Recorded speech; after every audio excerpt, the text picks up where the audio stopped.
paġna 27.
L-isem tal-Missieru tal-Iben u tal-Ispirtu Santu. Amen. Il-paċi ma'kom. I would like to greet our friends from abroad, especially English-speaking visitors. Welcome to this Maundy Thursday liturgy, when we commemorate and celebrate the Eucharist as the sacrament of love. Huti jew nar fuħtijietna biex nitħejjew tajjeb ħalli niċċelebraw il-misteri qaddisa.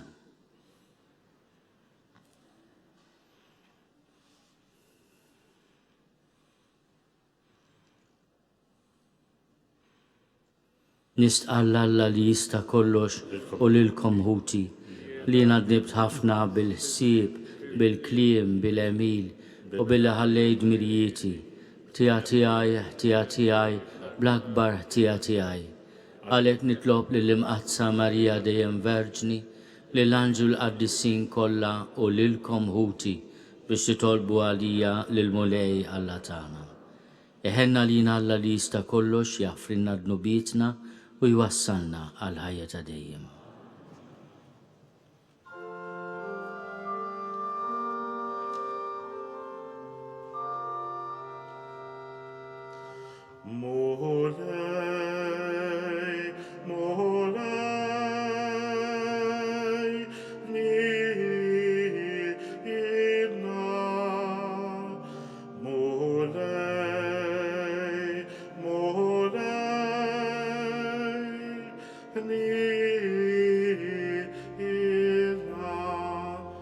Martin.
Gloria lillah filoli tasmawi.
Galilalla filolitas vevit.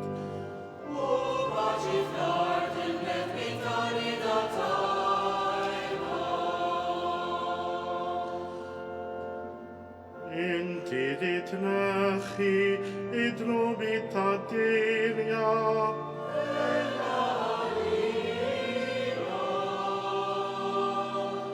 Intidit nechi idrubit adilia.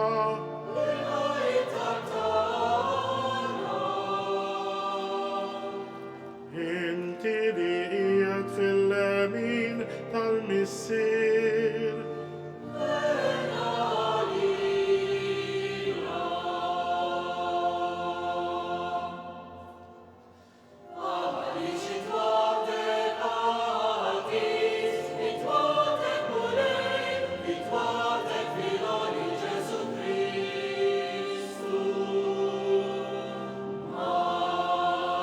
Spiritu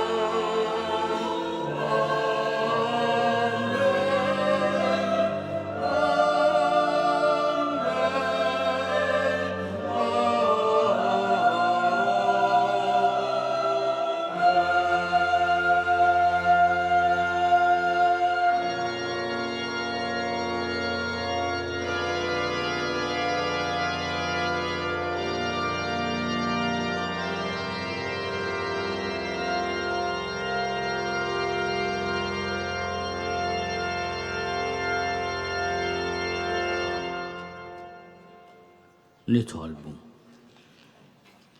U Alla aħna llum inġbarna biex niċċelebraw l-ikla qaddisa meta ibnek il-waħdini qabel ma nagħta għal-mewt ħalla lill-Knisja s-sagrifiċċju l-ġdid li jibqa' għal dejjem u l-ikla ta' mħabbtu. Għamel li minn misteru kbir nieħdu l-imħabba u l-ħajja fil-milja kollha tagħhom. Bibnek Ġesu Kristu Sidna li Alla u li miegħek jgħixu jsaltan flimkien mal-Ispirtu Santu għal dejjem ta' dejjem.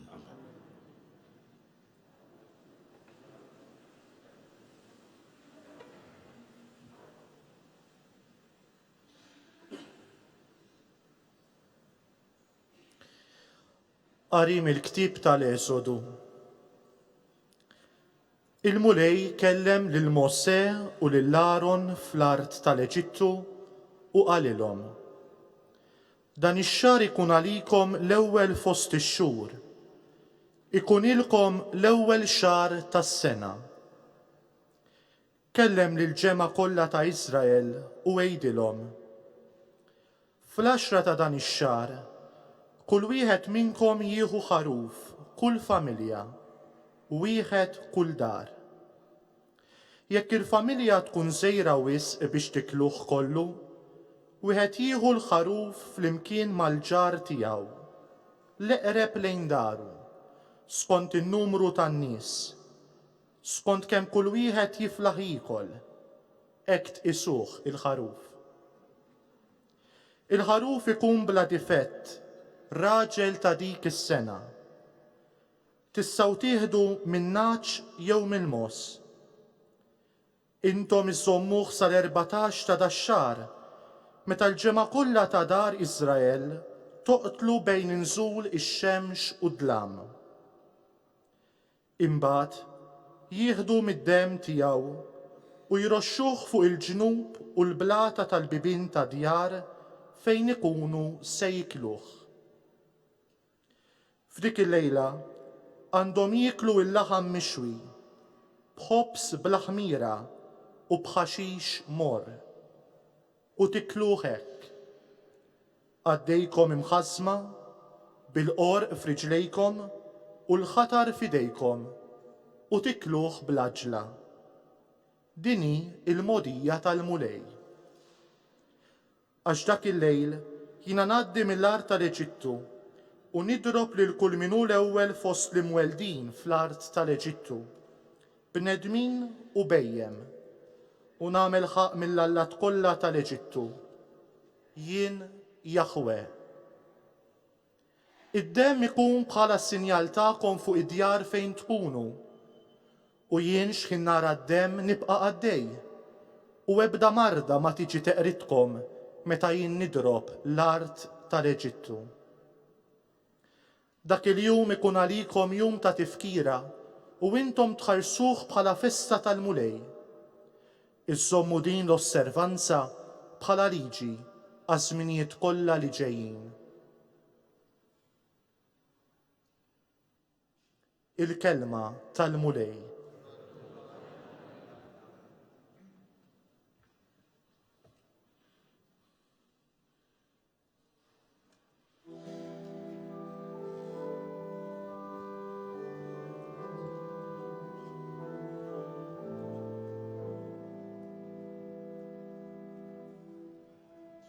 Il-kalċi mirak u għal-ċirka mad-dem ta' Kristu. Flimkien? Il-kalċi mirak u għal-ċirka mad-dem ta' Kristu. Xirrat għal-ġid kollu li għamelni, nolli l-kalġi ta' salvazzjoni, u jiseb il-mulej jinsegna.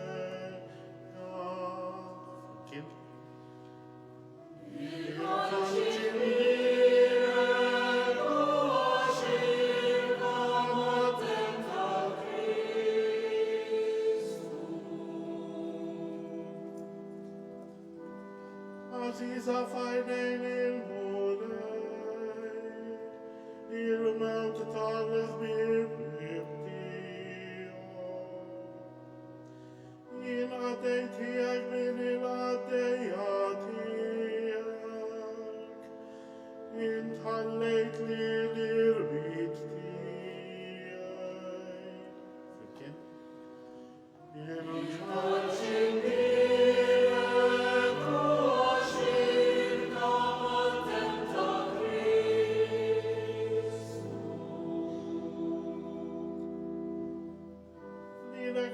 sacrificio taratelar, uisem il muleien seia, intam lil muleien vedit tiai, utim il poplu tio collu. Again.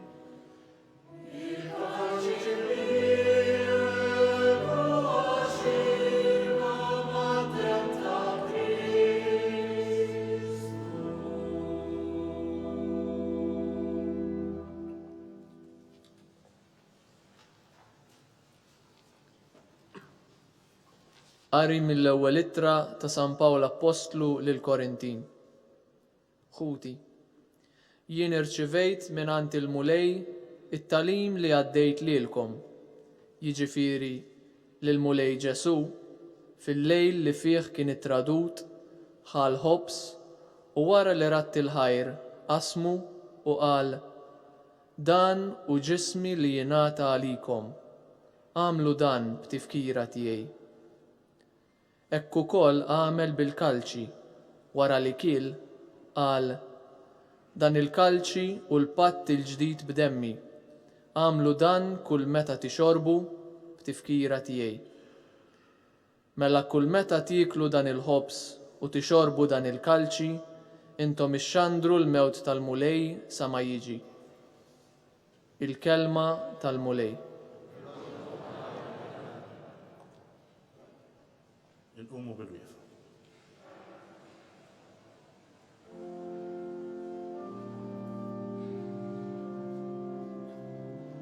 Gloria te fir, gloria te fir, gloria te fir, lila Cristo.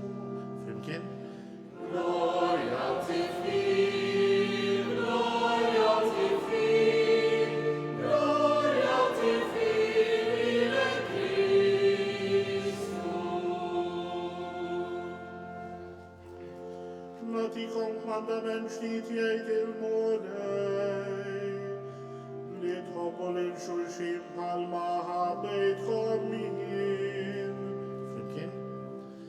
Gloria te fir, gloria te fir, gloria te fir, lila Cristo.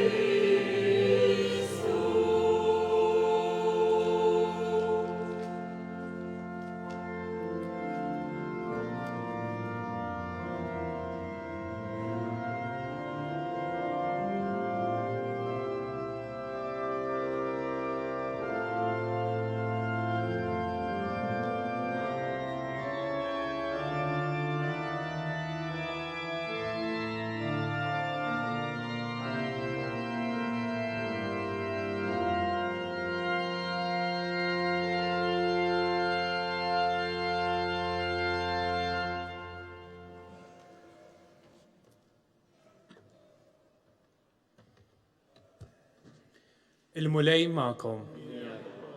Qari mill-Evanġelju skont San Ġwan.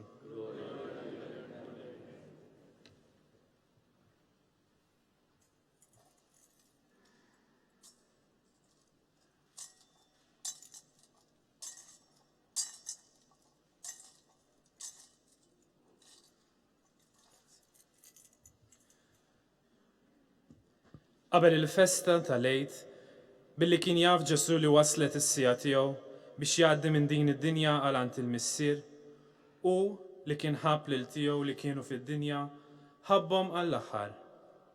Kienu qegħdin għall-ikel. Ix-xitan kien ġa webbel lil Ġuda ta' Xmul Iskarjota u daħħallu f'rasu li jitradih. Ġesu kien jaf li l-missier taħ kollox fideh u li ju kien minant Alla u kien sejjer għand Alla. Qam minn fuq il-mejda, neħħal mantar minn fuqu, ħal fardal u rabtu ma' qaddu. Imbagħad ferra l-ilma fil-lembija u beda jaħsel saqajn id-dixxipli u jixxuttajhomlhom bil-fardal li kellu ma' qaddu.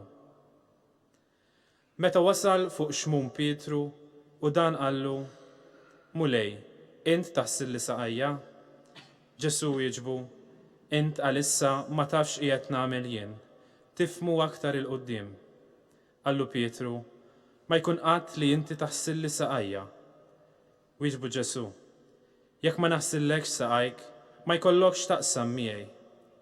Qallu xmum Pietru, mulej, mhux saqajja biss, imma jdejja u rasi wkoll. Qallu Ġesu, minu maħsul m'għandux għalfejn jinħassel kollu ħlief saqajh, għax hu kollu kemm hu nadif, u intom indaf, imma mhux il-koll. Għax hu kien jaf min kien ser jitradih, għalhekk qal m'intomx il-koll indaf. Wara li ħaslilhom saqajhom, libes il-mantar u raġa' qgħad fuq il-mejda u qalilhom, tafu x'għamiltilkom? Intom issejħuli l-imgħallem u l-mulej u tgħidu sewwa għax hekk jien. Mela jekk jien li jien il-mulej u l-imgħallem ħsiltilkom saqajkom, hekk intom għandkom taħslu saqajn xulxin. Għax jien tajtkom eżempju biex kif jien għamilt magħkom, hekk tagħmlu intom ukoll. Il-kelma tal-mulej.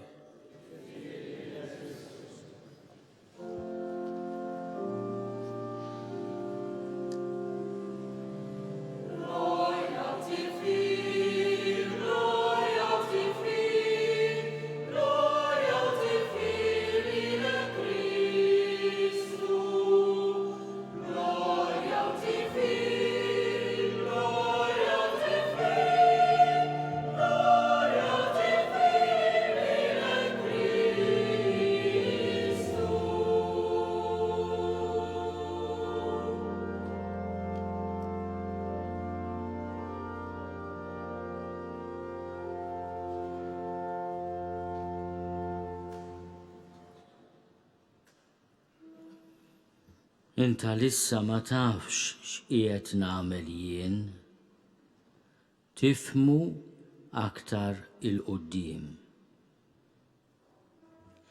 Pietru ma jistax jifhem is-sinifikat profond tal-ħasil tar-riġlejn li l-imgħallem jagħmel mad-dixxipli eżistiju. U li kien Alla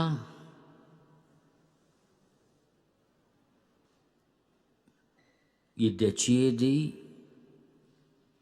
li jqum minn fuq il-mejda, ineħħi l-martar minn fuqu, jieħu fardal, jorbtu ma' qaddu, u jibda jaħsel saqajn id-dixxipli. Jinsisti magħna wkoll meta jistaqsina, tafu x'għamiltilkom? Intom issejħuli l-imgħallem u l-mulej u tajdu sewwa għax hekk jien. Mela jekk jien li jien il-mulej u l-imgħallem ħsiltilkom saqajkom, hekk intom għandkom taħslu saqajn xulxin. U jinsisti, jiena tajtkom eżempju biex kif għamilt jien magħkom, hekk tagħmlu intom ukoll. Imma għaliex Ġesu lil Pietru jgħidlu, int għalissa ma tafx qiegħed nagħmel jien, tifhmu aktar il-qudiem. Għaliex is-sinifikat profond ta' dan il-ġest li aħna se nirripetu minn hawn u ftit ħin ieħor jagħmel sens u nistgħu nifhmuh tassew wara li jgħaddu l-ġimgħa l-kbira u jasal lejt tal-qawmien. Fil-ħasil tar-riġlejn, Ġesu ried iħallilna eżempju li jfakkarna ta' kuljum li hu fuq is-salib ta' ħajtu għalina. Li hu minn fuq is-salib u bil-misteru tal-mewt u l-qawmin tiegħu mill-imwiet ħabbna li aħna tiegħu u ħabbna għall-aħħar. U li kien ħabb lil tiegħu li kienu fid-dinja ħabbhom għall-aħħar. Għall-aħħar ifisser bliżjed kejl qawwi u profond. Għall-aħħar ifisser ukoll sal-aħħar nifs. Din hija tip ta' mħabba li l-Knisja titlob meta tgħallem il-fedeltà fi żwieġ nisrani. Din hija l-imħabba li l-Knisja titlob meta lis-saċerdoti tagħha tħeġġiġhom biex ikunu fidili lejn il-missjoni tagħhom.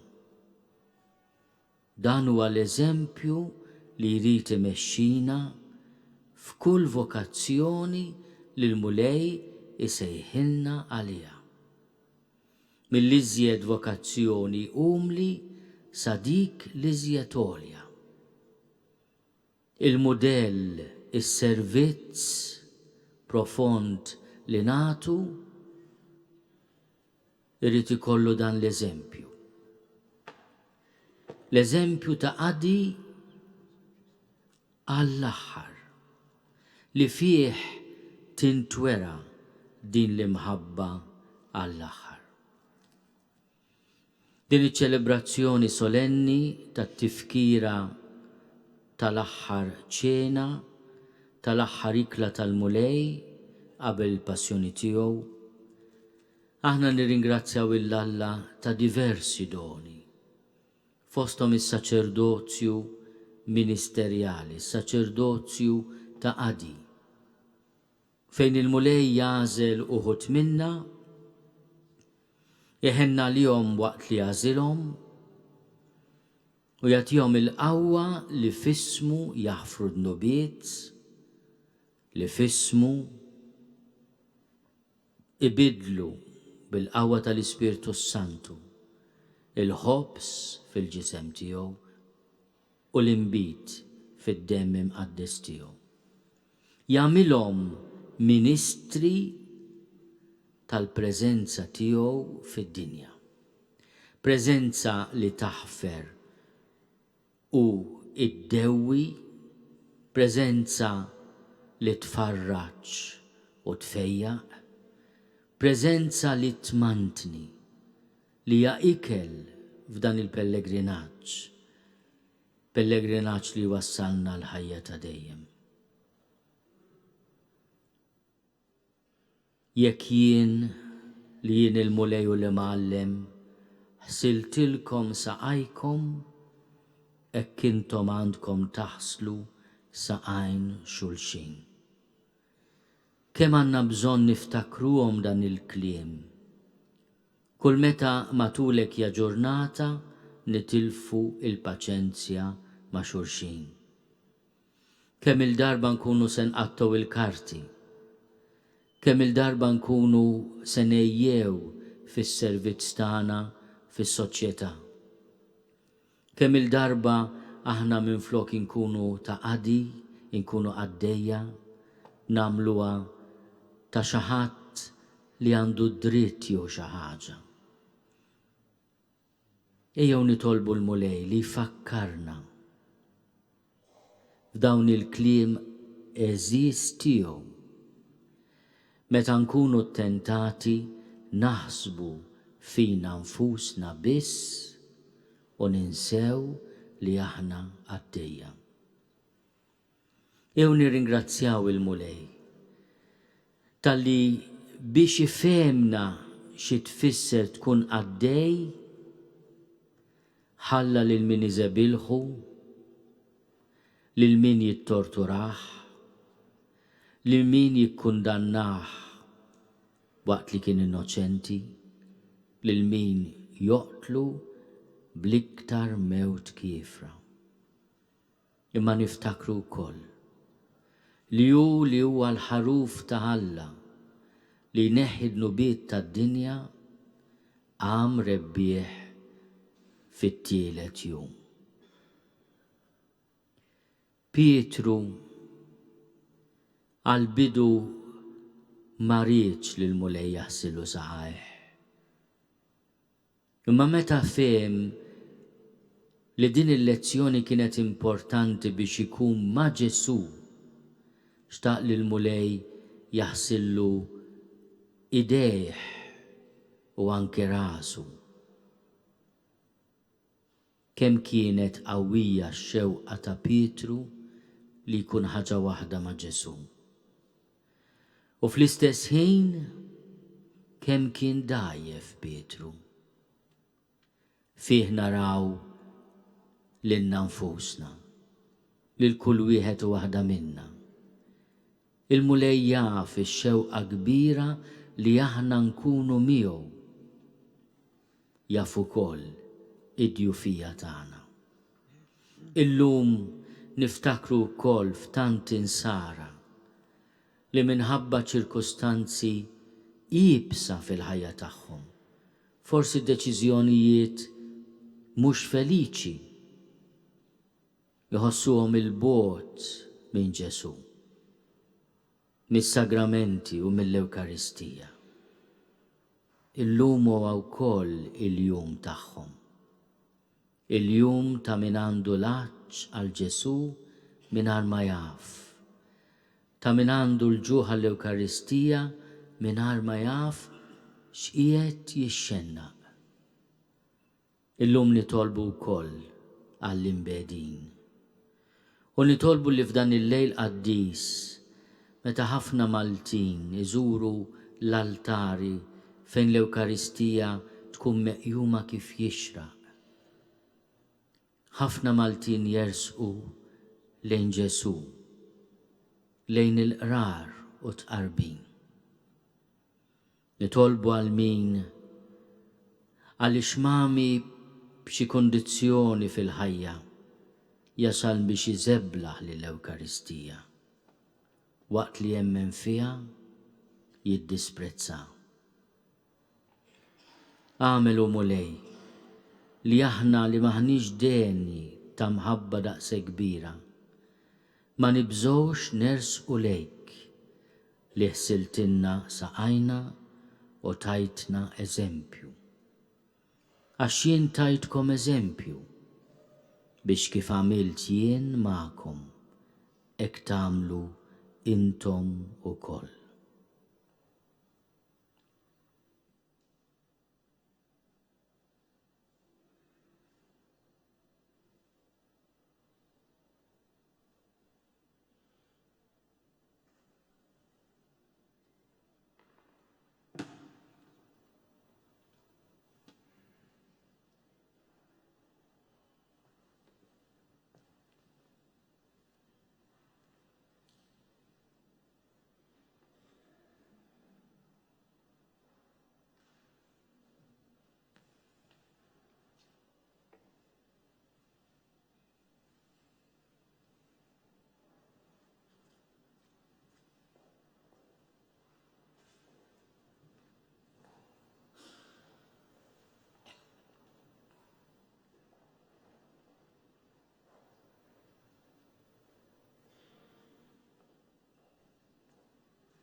Huti eżis illum edin natu bidu għaċ-ċelebrazzjoni tal-ħajt tal-liben il-wahdini ta' Alla. L-lajt tagħna u slim tas-sew għalina. Jew nresqu qudiemu l-ħtiġijiet tal-Knisja u tal-bnedmin kollha. Għal-mexxejja tal-Knisja.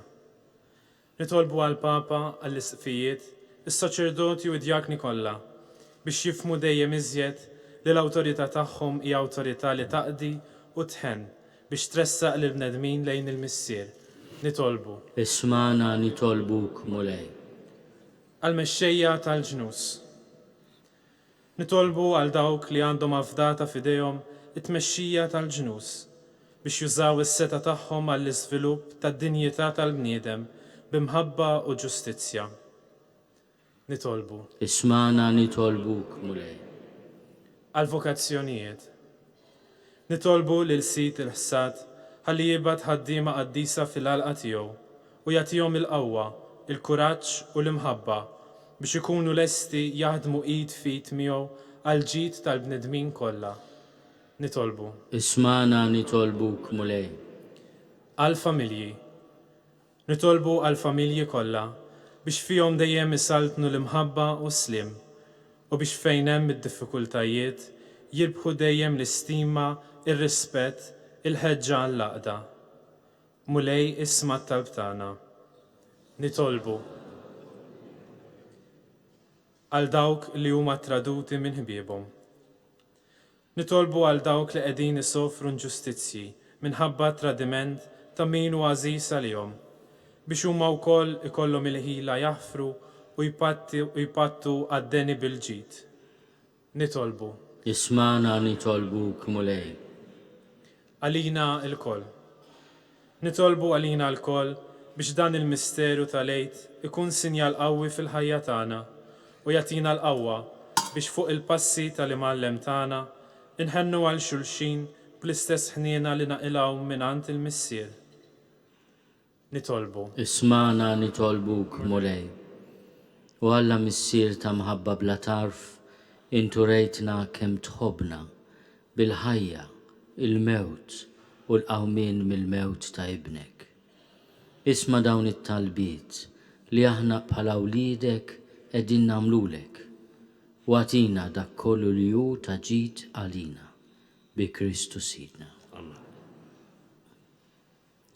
Paġna 31.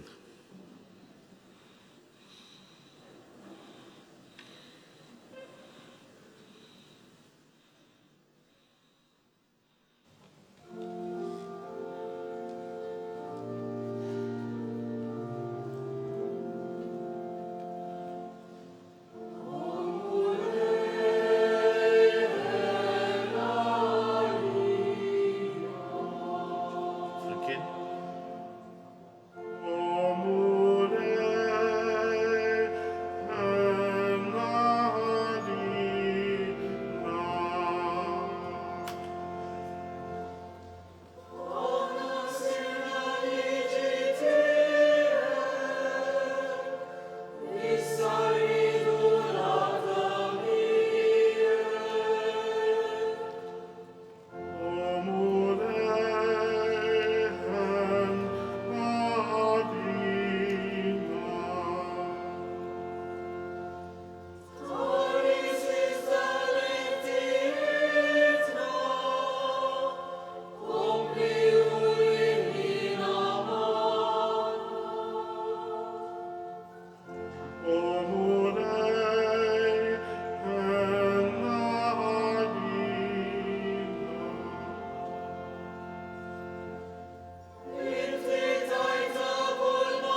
Nitolbu ħuti biex is-sagrifiċċju tiegħi u tagħkom ikun joġob lill-Alla l-Missier li jista' kollox.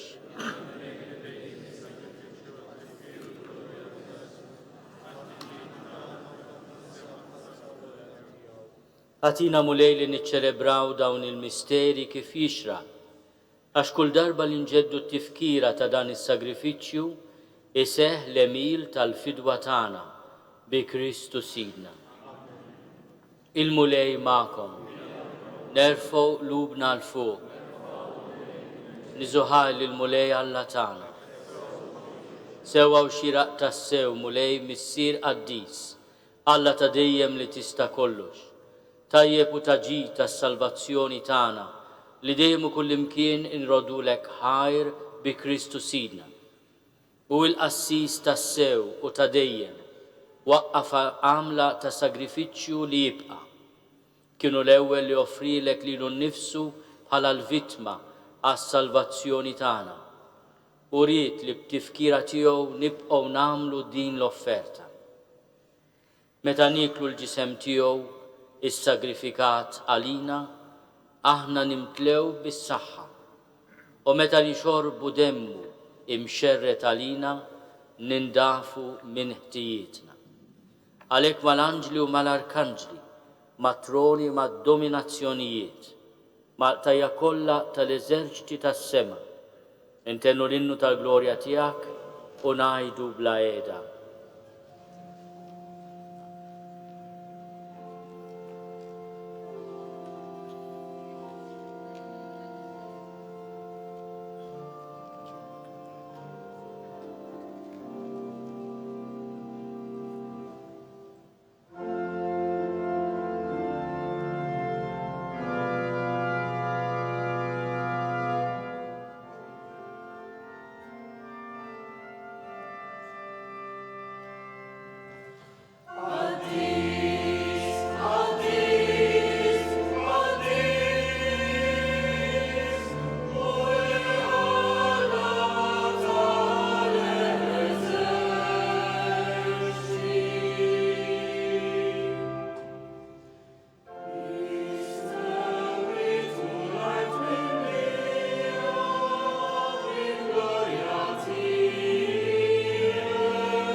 Missier ħanin miċ-ċokoltana nitolbuk bibnej Ġesu Kristu Sidna, ilqa u birek dawn l-offerti safja u qaddisa li ġibna għas-sagrifiċċju.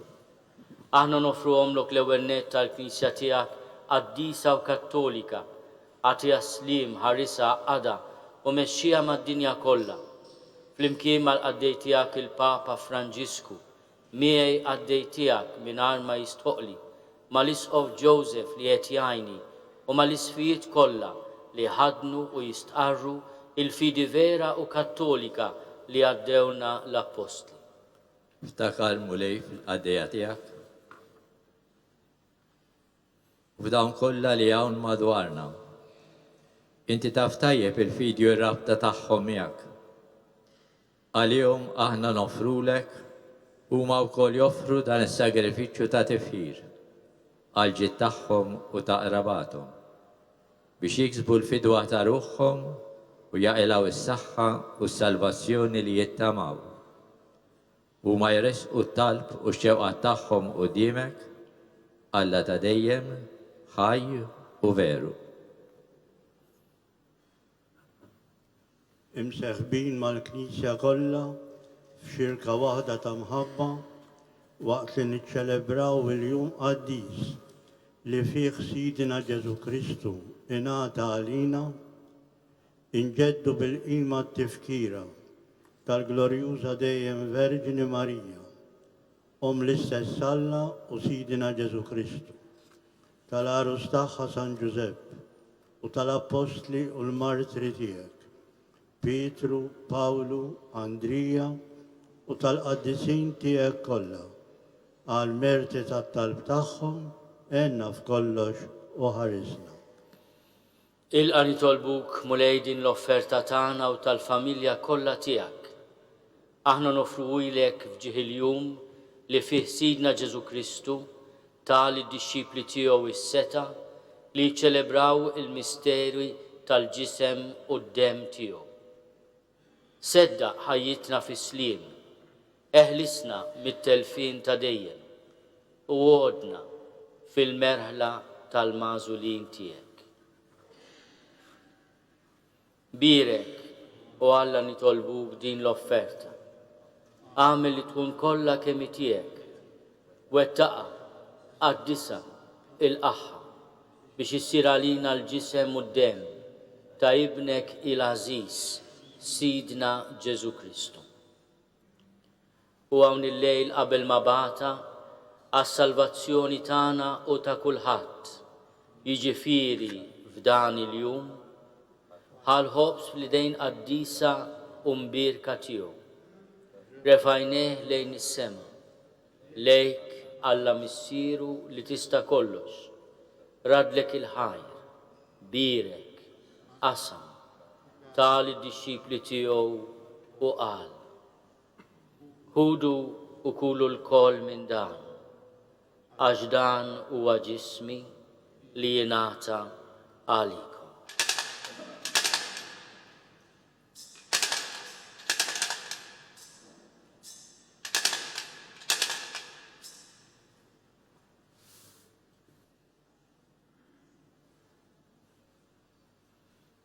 Ekku kol wara l-ikla ħadan il-kalċi Aziz, fl-idejn qaddisa u mbirka tiegħu. Reġarat il-ħaj, birek, tal id-dixxipli tiegħu u qal, ħudu u jxorbu minnu l-koll, għax dan huwa l-kalċi ta' demmi, tal-patt il-ġdid li jibqa' għal dejjem. Id-dem li jxerret għalikom u għal-bnedmin kollha għal maħfra ta' dnubiet. Għamlu dan tifkira tiegħi.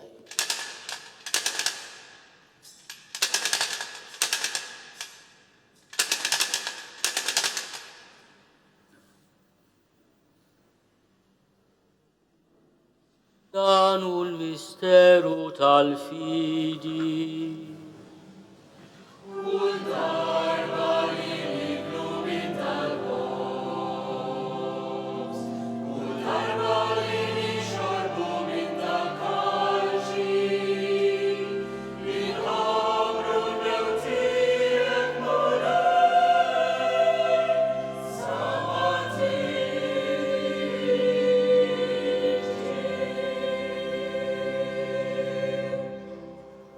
Għalek mulej aħna ministri tiegħek u l-poplu qaddis tiegħek, aħna u namlu dan tifkira tal-passjoni mqazza tal-istess ibnek Ġesu Kristu Sidna, tal-qawmin tiegħu mill-imwiet u tat-tluħ glorjus tiegħu fis-sema. Nofru l-seb tiegħek bla tarf mill-ġid li inti stess tajtna, vittma safja, qaddisa, bla teba, il-ħobs qaddis tal-ħajja ta' dejjem u l-kalċi tas-salvazzjoni bla tmiem. ixħed fuqhom ħarsa ta' tjiba u slim. Il-qaħħom bħalma oġbok tilqa l-offerti tal-qaddej ġustijek Abel, il-sagrifiċċju ta' missierna Abraham, u sagrifiċċju li offrilek il-qassis il-kbir tiegħek Melkisedek, sagrifiċċju qaddis vittma bla teba. Fiċ-ċokontana nitolbuk, Alla li tista' kollox, għamel l-anġlu qaddis tiegħek iwassalhom quddiem l-altar tiegħek fis-sema biex aħna lkoll li nieħdu semna mill-altar u nitqarbnu bil-ġisem u d-demm imqaddes ta' ibnek nimtlew kull barka u grazzja tas-sema. Ftakar ukoll mulej fil-qaddejja tiegħek li telqu qabilna bis-sinjal tal-fidi li ħadu fil-Magħmudija u qegħdin jissrieħu fir-raqda tas-slim.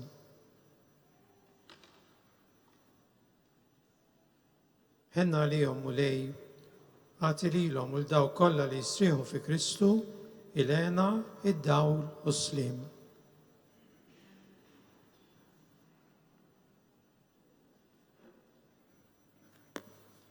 Lilna u kol metimbin għadija tijek, nittamaw fil-kotra taħnina tijek, għatina sem fi xirka tal-qadisin, apostli u martri tijek, Giovanni, Stifnu, Mattija, Barnaba, Ignazju, Alessandru, Marcellinu, Pietru, Felicita, Perpetua, Agata, Lucia, Agnese, Cecilia, Anastasia, u l-qaddisin tiegħek kollha.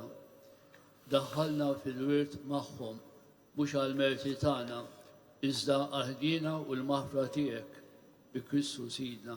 Bih mulej indejjem taħlaq u tqaddes dan il-ġid kollu, timlih bil-ħajja, dbirku u tqasmu lilna.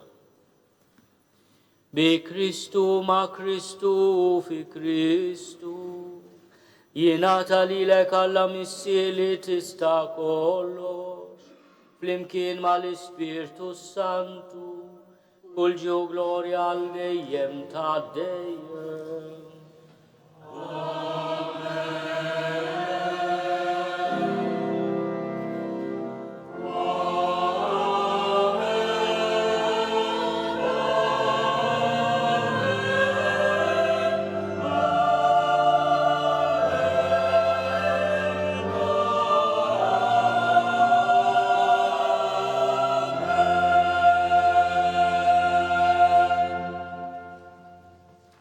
Ejjew nitolbu kif għallimna u ridna nagħmlu l-ibem ta' Alla għas-salvazzjoni tagħna. Missierna li inti f'ismowiet jitqaddes ismek tiġi saltnatek, ikun li trid int kif is-sema hekk fl-art. Ħobżna ta' kuljum għatina llum, aħfrinna dnubietna bħalma naħfru li minnu ħati għalina. La ddaħħalniex fit-tiġrib iżda eħlisna mid-deni. Eħlisna nitolbuk mulej minn kull deni. Għatina fit-tiebu ħnina tiegħek il-paċi fi żmienna biex inkunu ħielsa dejjem mid-dnub u mħarsa minn kull inkwiet. Aħna u nistennew u nittamaw ilejna u l-miġja tas-Salvatur tagħna Ġesu Kristu. Mulej Ġesu Kristu li għat lill-apostli tiegħek, inħallilkom is-slim natikom is-slim tiegħi. La tħares lejn dnubietna, iżda ħares lejn il-fidi tal-Knisja tiegħek. Għatija slimu l-għaqda li intrid fiha, inti tgħixu s-saltan għal dejjem ta' dejjem. Il-paċi tal-mulej tkun dejjem magħkom. Għatu l-paċi lil xulxin.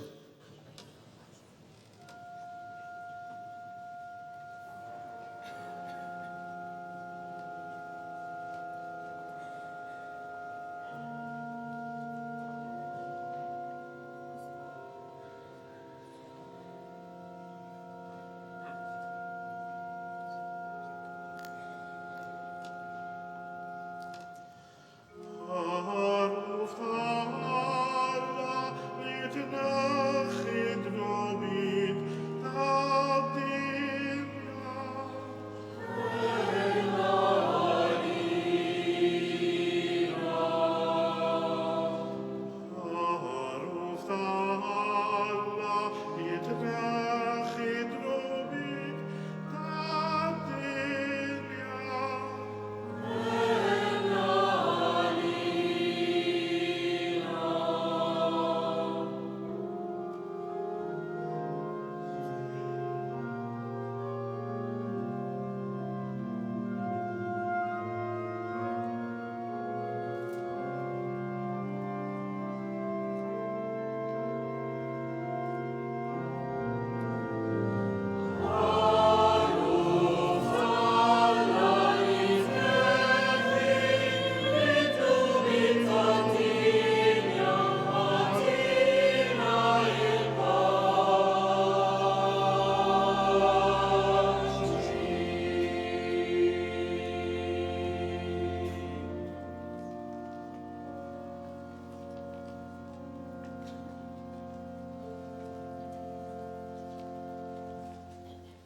danu l-ħaruf ta' Alla, danu li neħid nubiet ta' dinja, ħenin dawk li huma mistiedna għall-ikla tal-ħaruf.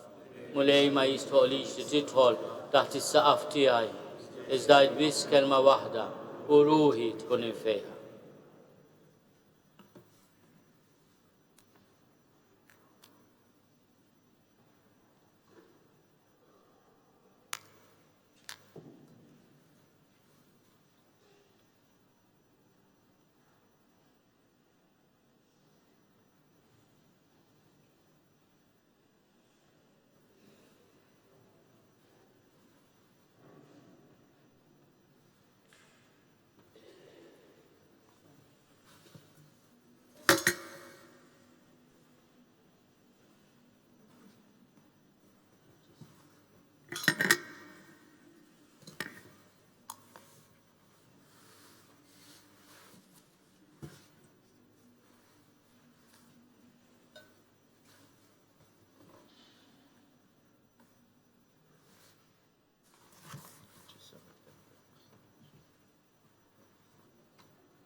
nitolbu.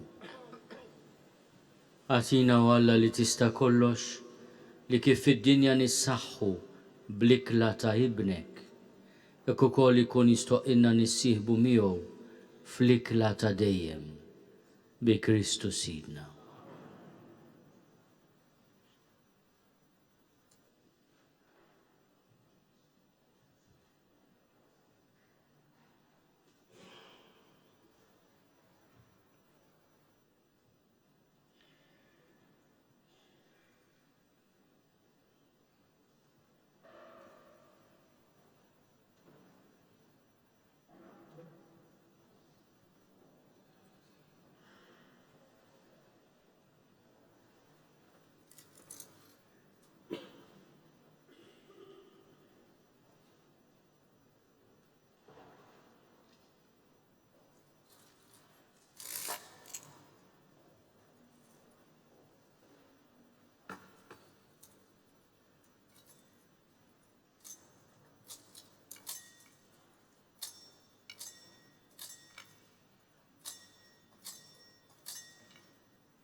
kolonisti.